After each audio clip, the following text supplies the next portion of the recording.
Paano po makikinabang yung mga senior citizens na katulad ko po pagdating ng panahon na ako ay umabot ng, I think, umpisa edad 80, 85, 90, and then 95 po, ano?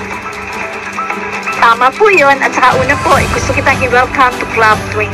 Thank you very much, Dr.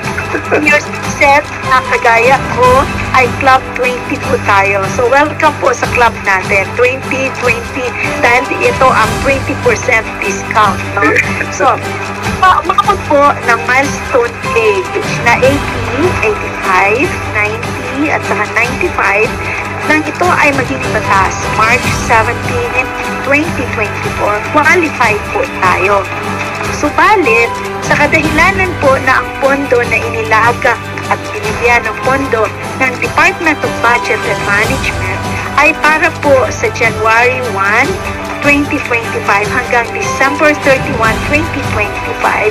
So yun po mga nag-birthday ng 80, 85, 90 at 95 mula March 17, 2024 hanggang December 31, 2024 ay waitlisted po sila. At ang assurance natin doon sa ating mga applicants, beneficiaries para sa taon na yun, tuloy-tuloy po ang ating collaboration with the Department of Budget and Management upang ito ay malagyan ng pondo para sa kanila.